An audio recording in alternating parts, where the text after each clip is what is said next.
Assalamualaikum warahmatullahi wabarakatuh. Alhamdulillahilladzi an'ama alaina bi ni'matil iman wal islam. Asyhadu an la ilaha illallah wahdahu la syarika lahul malikul alam. Wa asyhadu anna Muhammadan abduhu wa rasuluhul mab'utsu bi syara'i'il islam.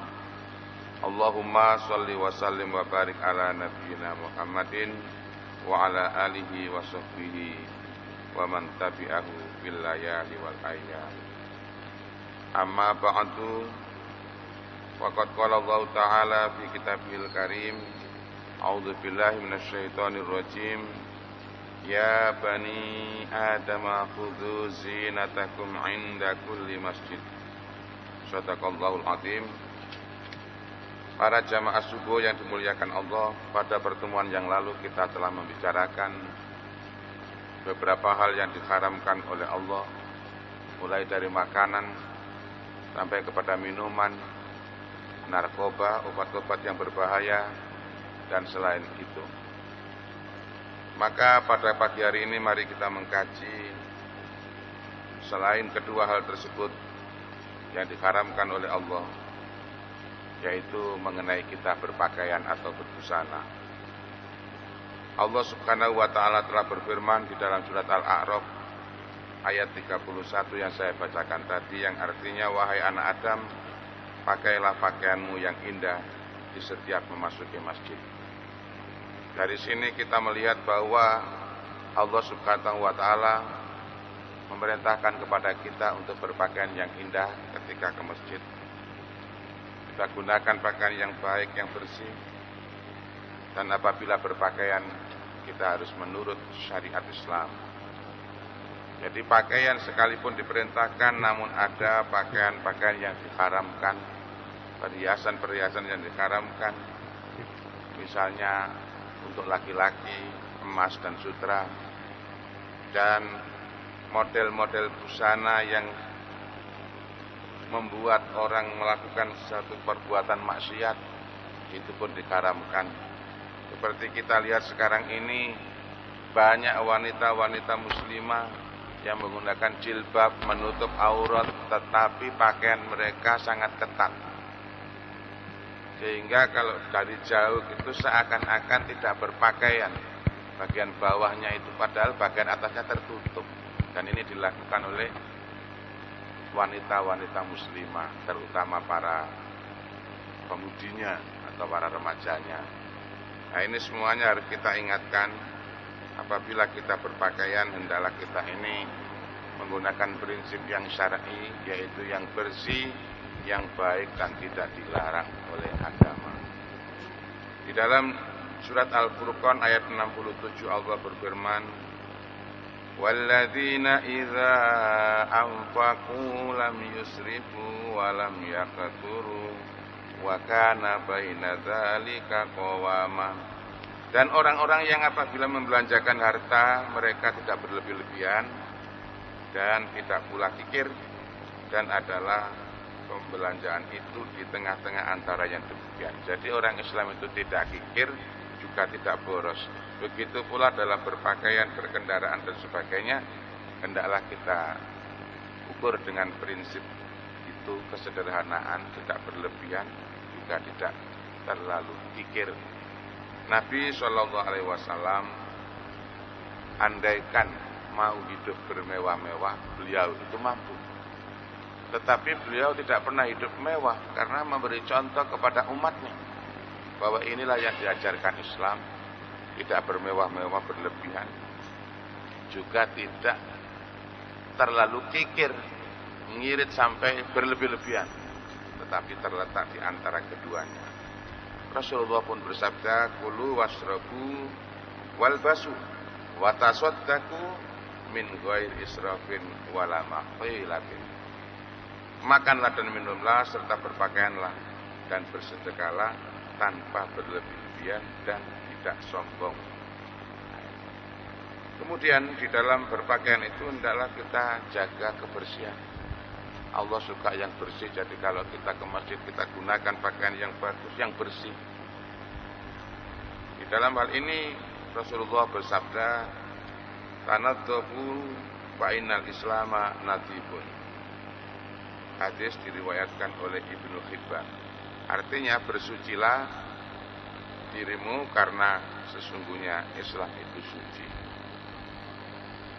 Di dalam hadis riwayat At-Tabrani, Nabi bersabda, an-nadhafatu tad'u ilal iman wal imanu ma'aswafihi fil jannah. Kebersihan itu menyerukan kepada iman, dan iman beserta orang yang memilikinya berada di surga. Jadi ini prinsipnya dalam berpakaian itu tidak dilarang oleh agama, artinya bentuknya dan sebagainya menutup aurat sesuai dengan aturan dan dijaga kebersihannya. Ini yang dianjurkan di dalam Islam.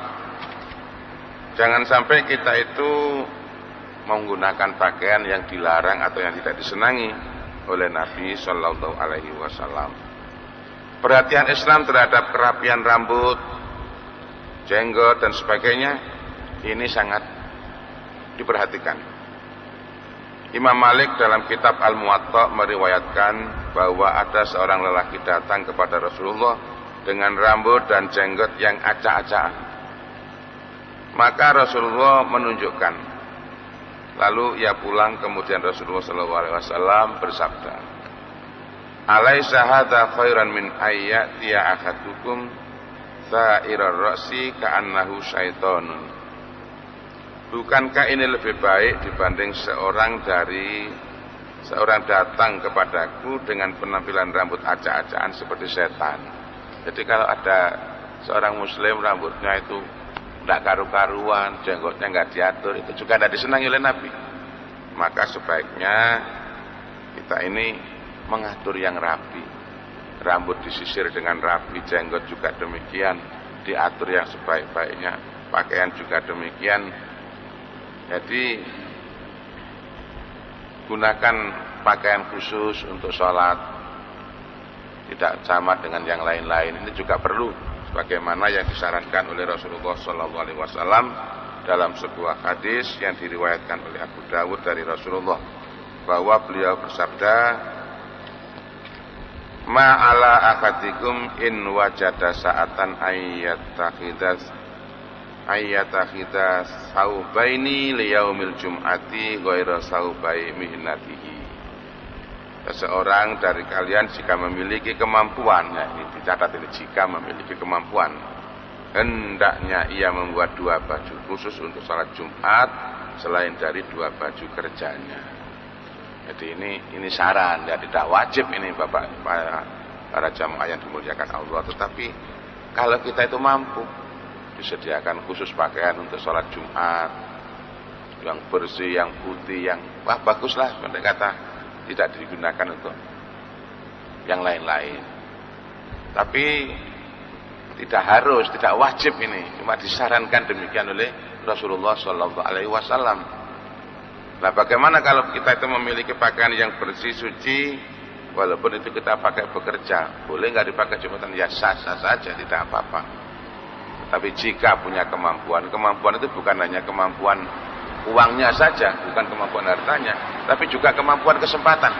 Seperti kita bekerja di kantor yang sangat sibuk, kadang-kadang tidak mungkin, tidak sempat untuk mengganti pakaian ketika mau sholat Jumat. Nah, misalnya begitu, ya tidak juga disarankan untuk yang demikian bagi yang repot, tapi yang mampu disarankan demikian. Kemudian Islam membolehkan ini semuanya, bahkan memerintahkan dan sangat mengingkari orang-orang yang mengharamkan dan melarangnya. Allah berfirman, "Qul man harrama zinatallahi allati akhraja li ibadihi wat thayyibati minar rizq." Artinya, katakanlah, siapakah yang mengharamkan perhiasan dari Allah yang telah dikeluarkannya untuk hamba-hambanya, dan siapa pulakah yang mengharamkan rezeki yang baik. Surat Al-A'raf ayat 32. Tetapi Islam mengharamkan muslim laki-laki beberapa macam perhiasan dan pakaian, serta mengharamkan suatu jenis penampilan. Nah, berikut ini kami saksikan beberapa dalil nakli tentang hal itu. Emas dan sutra umpamanya. Ahmad, Abu Dawud, An-Nasai dan Ibnu Majah meriwayatkan dari Ali radhiyallahu anhu.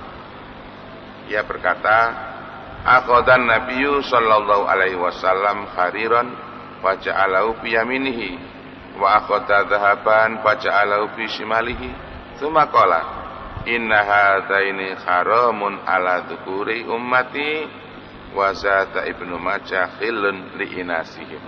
Artinya Rasulullah sallallahu alaihi wasallam mengambil sutra dan memegangnya dengan tangan kanannya, dan mengambil emas dan memegangnya pada tangan kirinya. Kemudian beliau bersabda, dua macam benda ini diharamkan bagi umatku yang laki-laki. Lalu Ibnu Majah menambahkan, dan dihalalkan bagi umatku yang wanita. Muslim meriwayatkan bahwa Rasulullah melihat sebentuk cincin terbuat dari emas pada jemari seorang laki-laki. Maka beliau mencopotnya, melemparkannya dan bersabda, ya'midu ahadukum ila jamratin min narin wa yaj'aluha fi yadihi. Faqila lirrajuli ba'dama dhaba Rasulullah sallallahu alaihi wasallam khudh khatimaka intafi bihi. Qala la wallahi la akhudhu wa qad tarakahu Rasulullah sallallahu alaihi wasallam. Dengan sengaja salah seorang dari kamu ke neraka, maka ia menyimpannya api tersebut pada tangannya. Maksudnya memakai jari cincin pada jarinya yang terbuat dari cincin emas. Setelah Rasulullah SAW pergi, dikatakan kepada laki-laki itu, ambillah cincinmu itu dan ambillah manfaatnya. Laki-laki itu berkata, tidak, demi Allah saya tidak akan mengambilnya. Sedang Rasulullah SAW telah melemparkannya. Melemparkannya bukan berarti membuang itu, tapi maksudnya itu melarang, gitu. Melarang memakainya. Bagaimana ini diriwayatkan oleh Abu Al-Bukhari dari Hudzaifah. Ia berkata, nahana nabiyyu sallallahu alaihi wasallam an nashraba fi aniyatil fiddati wa an nakula fiha wa an lubsil hariri wa tibaji wa an najlisa alaihi. Rasulullah sallallahu alaihi wasallam melarang kami minum dari bejana perak. Jadi kalau kita membuat tempat minum, janganlah memakai tempat minum yang terbuat dari perak. Dan makan dengan bejana perak juga dilarang. Beliau juga melarang kami memakai sutra, dan sutra yang berlukis. Jadi sutra yang polos ataupun yang berlukis, dan juga melarang kami untuk duduk di atasnya. Muslim meriwayatkan dari Ali radhiyallahu an, ia berkata, nahani Rasulullah sallallahu alaihi wasallam anit takhattumi bidahabi. Rasulullah sallallahu alaihi wasallam melarangku memakai cincin emas. Jadi para jamaah yang dimuliakan Allah, karena Rasulullah tidak pernah memakai pakaian yang terbuat dari sutra dan tidak pernah memakai cincin yang terbuat dari emas, maka seharusnya kita pun tidak memakainya. Walaupun ada sebagian ulama yang mengatakan itu tingkatannya hanya makruh, tidak sampai haram. Walaupun begitu, sebaiknya kita ini menghindari karena ya sebagai orang yang cinta kepada Rasulullah kan tentu mencintai apa yang dicintai oleh Rasul dan meninggalkan apa yang dibenci oleh Rasul sallallahu alaihi wasallam. Dalam sebuah hadis yang diriwayatkan oleh Ibnu Abbas juga, artinya sesungguhnya Rasulullah sallallahu alaihi wasallam hanya melarang baju yang dibuat dari sutra asli, yang semuanya dari sutra. Adapun bendera dari sutra dan pinggiran baju, maka itu tidak apa-apa. Itu kan. Dalam hadis yang lain Rasulullah sallallahu alaihi wasallam memberi keringanan kepada Zubair dan Abu Durrahman dalam memakai sutra karena keduanya menderita kudis. Jadi kalau ada sebab yang menyebabkan harus memakai pakaian sutra, itu dibolehkan, termasuk keringanan, rukhsah gitu. Demikian yang disampaikan oleh Rasulullah SAW tentang pakaian emas dan sutra untuk pagi hari ini. Selanjutnya akan kita berikan waktu untuk interaktif, kita berbincang-bincang agar tidak ngantuk. Nah, begitulah. Walaupun emas dan sutra itu sudah jelas demikian diharamkan oleh Rasul dan ada pula yang meringankan dengan hukuman makruh, maka kita pun lebih baik menghindarinya. Nah, dari hadis-hadis yang saya bacakan dan ayat-ayat tadi jelas bahwa untuk memakai sutra secara keseluruhan tidak diperbolehkan, tetapi apabila misalnya renda ataupun pinggiran ataupun batik terdiri dari sutra, itu tidak apa-apa, dibolehkan. Demikian para jamaah. Mungkin ada sumbang saran dari para jamaah, saya persilakan. Kalau memang tidak ada nanti kita lanjutkan lagi. Silakan para jamaah. Ini Pak Agus kok tak kelihatan, ini kemana ini? Pak Darna dan Pak Agus ini. Ada, iya silakan Pak Haji. Mengenai pakaian Ustaz, saya sering lihat ada suami istri berjalan gitu Ustaz, yang istrinya itu nutup aurat dengan baik, tapi si laki-laki ini kadang-kadang pakai celana pendek sampai di atas lutut Ustaz. Iya. Yang saya tanyakan itu apa ada larangan untuk ada perintah gitu maksud saya untuk laki-laki menutup aurat? Iya. Terima kasih Pak Haji. Jadi laki-laki juga diharuskan menutup aurat. Dan aurat laki-laki itu ya di lutut sampai di atas pusat. Jadi kalau laki-laki itu mau olahraga dan sebagainya ya sebaiknya menggunakan training yang panjang. Panjangnya itu di bawah lutut, tidak di atasnya.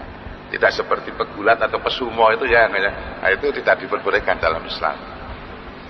Nah ini kebanyakan kaum muslimin laki-lakinya tidak memahami atau memang melanggar, saya tidak tahu ya. Tapi banyak yang saya diceritakan Pak Haji tadi itu memang banyak. Wanitanya berjilbab komplit, tapi laki-lakinya celana pendek di atas lutut dan bangga dengan pakaian seperti itu. Nah, ini perlu kita luruskan. Dalam Islam harus menutup aurat juga. Karena Rasulullah SAW melarang para sahabat itu yang menampakkan pahanya itu dilarang. Nabi mengatakan itu aurat, tutuplah. Begitu. Bahkan ketika Nabi belum diangkat sebagai Rasul saja oleh Allah diselamatkan dari yang demikian itu. Pernah pada suatu hari beliau itu melakukan sesuatu, terbuka pahanya ini, langsung dijatuhkan oleh malaikat dan akhirnya menutup bagian tubuhnya yang kelihatan tadi. Nah, jadi ada baca tuntunan dan aturannya, laki-laki pun harus menutup aurat. Walaupun itu ketika olahraga ataupun ketika beraktivitas, kecuali yang aktivitas itu memang memerlukan untuk membuka seperti menyelam di dalam air dan seterusnya, ini kan ya tidak apa-apa. Silakan mungkin yang lain ya. Pak Haji ya. Silakan Pak Haji, mumpung belum berangkat ke Mekah ini ya. Terima kasih Ustaz. Ya. Saya mau tanya Ustaz, ini juga imam masjid tapi jenggotnya tuh sampai di dengkul sini Ustaz. Saya pikir waktu itu gini, oh ini imam masjid ini kok kemarin-kemarin mbak tasbih gitu aja. Tahu-tahu saya dekat itu jenggot Ustaz, di kelapang ini sampai sini Ustaz. Bagaimana Ustaz itu? Tolong jelaskan Ustaz. Ya. Jadi kalau jenggotnya panjang lalu diatur ya tidak apa-apa. Tapi kalau tidak teratur awut-awutan itu tidak diperbolehkan. Dilarang oleh Rasulullah. Bagaimana orang pemakai rambutnya itu acak-acakan, juga diperintahkan oleh Rasulullah untuk disisir yang rapi. Begitu pula jika memelihara jenggot ya diatur yang baik, ya dipotong, diatur gitu. Kalau sampai ke bawah, di bawah lutut dan sebagainya dan tidak diatur ya itu kurang baik gitu.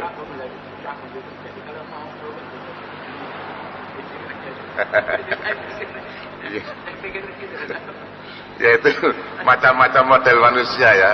Ngimami masjid lagi ya, ngimami sholat di masjid itu ya. Ya, ya.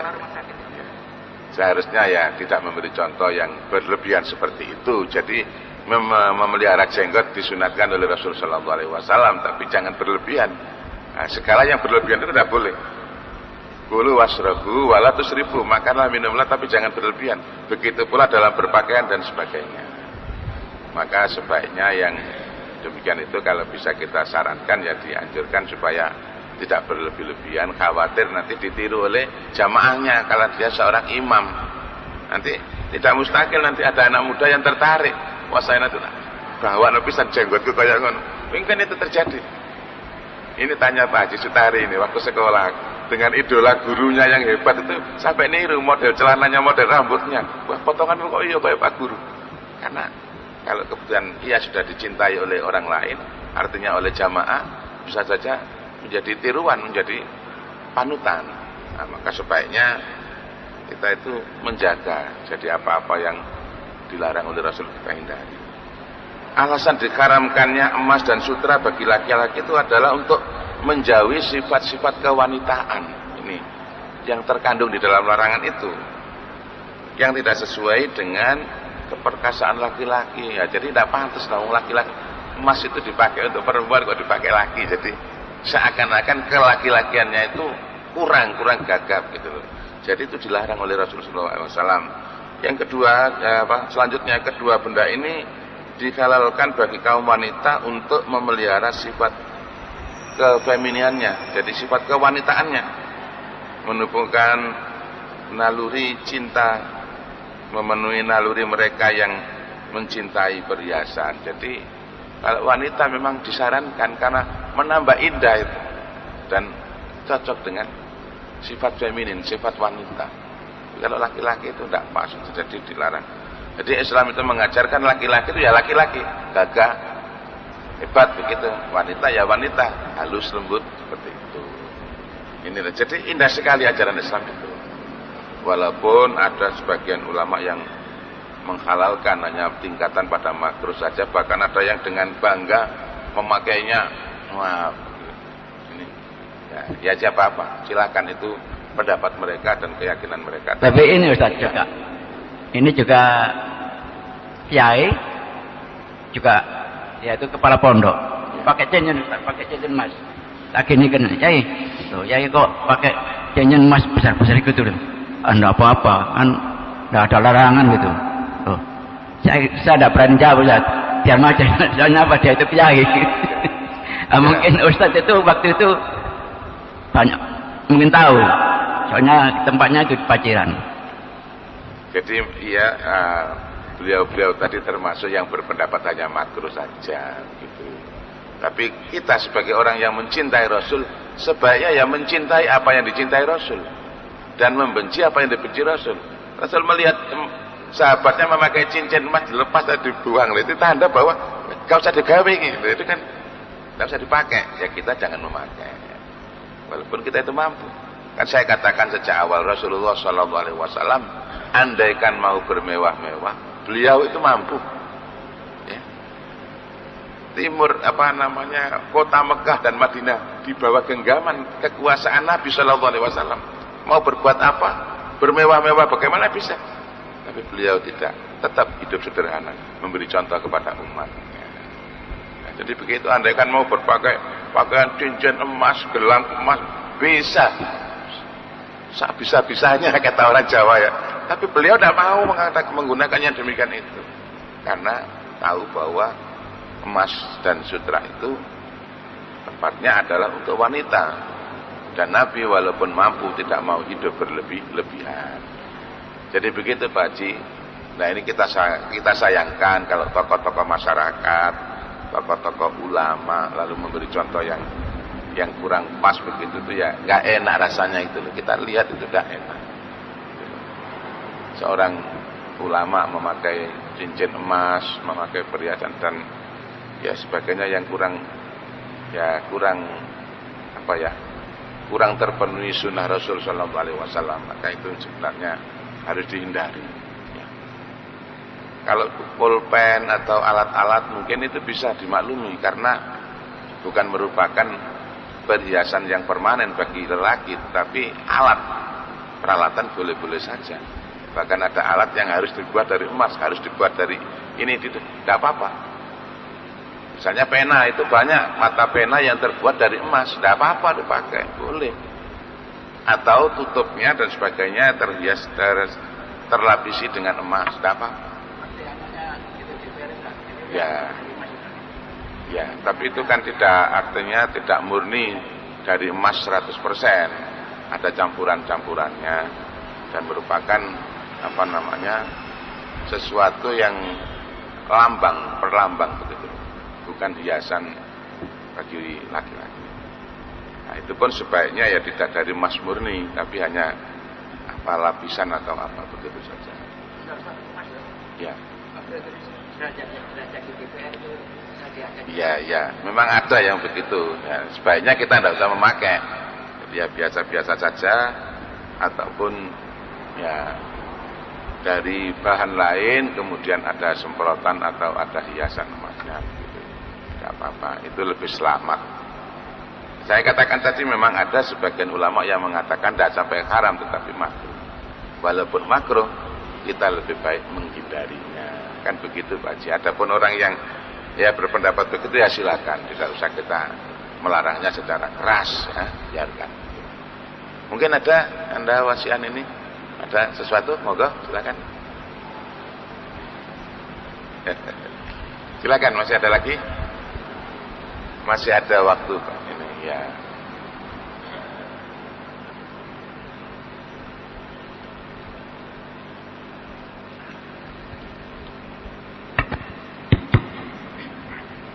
Assalamualaikum warahmatullahi wabarakatuh. Waalaikumsalam warahmatullahi wabarakatuh. Pak Ustaz, ini saya punya piutang Pak Ustaz. Ya, lamanya cukup lumayan lah, soalnya udah mulai awal tahun 2007. Setiap habis janji kalau saya datangi Pak Ustaz selalu minta maaf. Bahkan sudah 3 kali dia bilang terakhir saya dikasih kesempatan Pak Haji. Saya datangi lagi,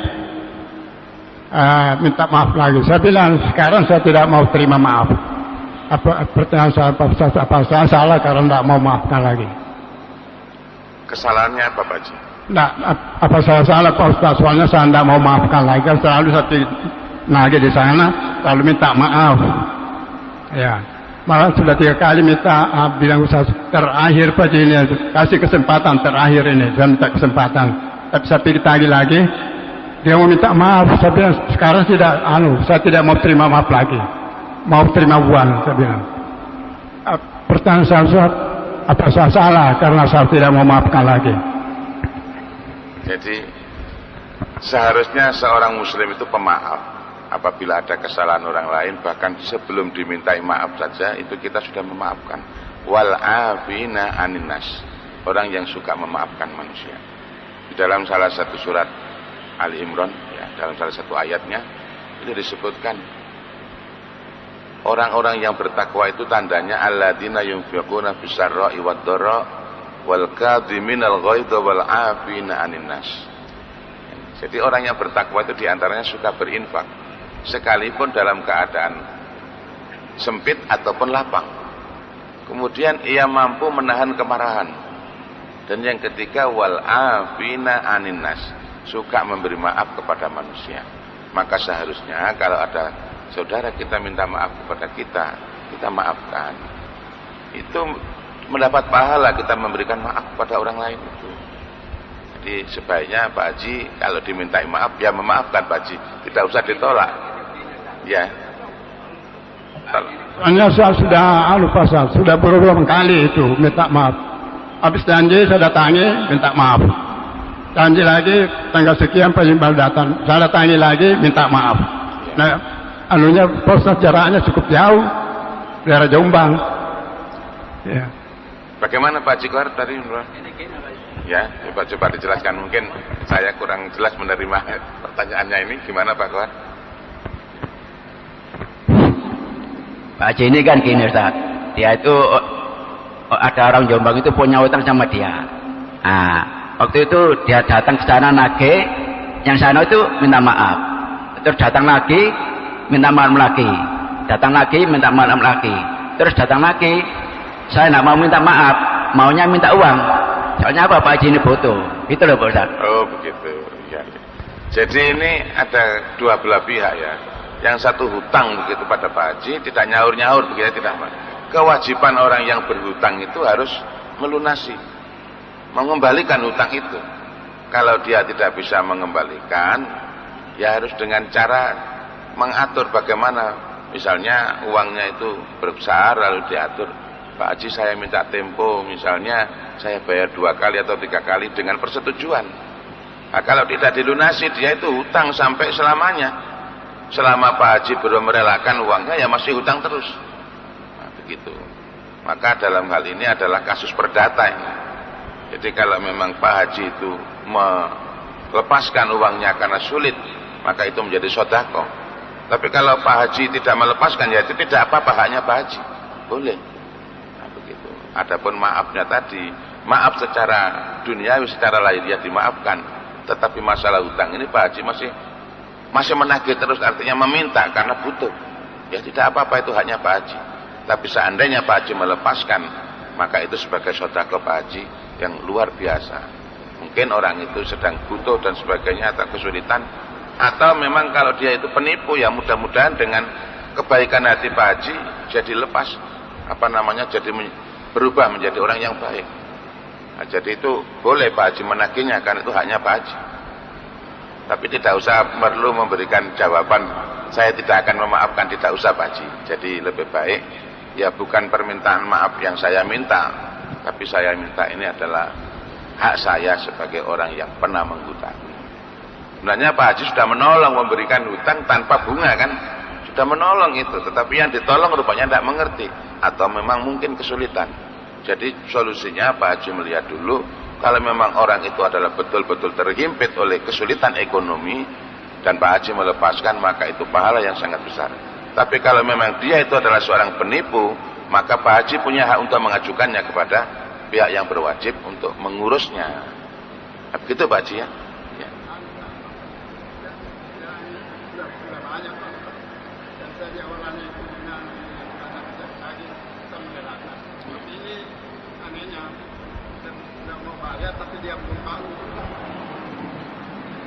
Ya, terima kasih Pak Haji. Jadi orangnya ini mampu tapi tidak mau bayar hutang. Nah, ini jelas dosa bagi dia, jelas sangat dia berdosa, tidak melunasi hutang, apalagi tidak sesuai dengan janjinya.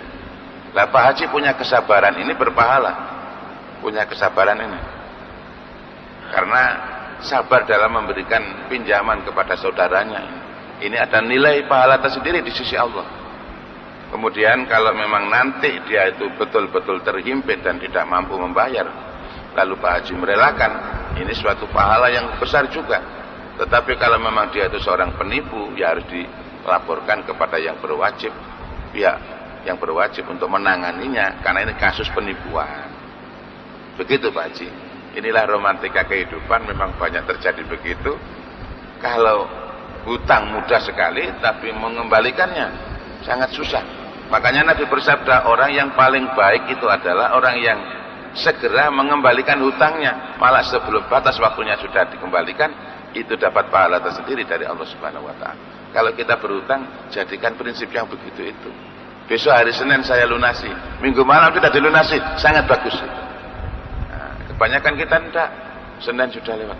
Iya, 1 hari lagi Pak ya, saya mohon maaf belum bisa melunasi. Ini terus-terus akibatnya tambah molor. Nah, ini hendaklah kita hindari. Ya begitu ya Pak Haji ya. Sementara sudah cukup ini.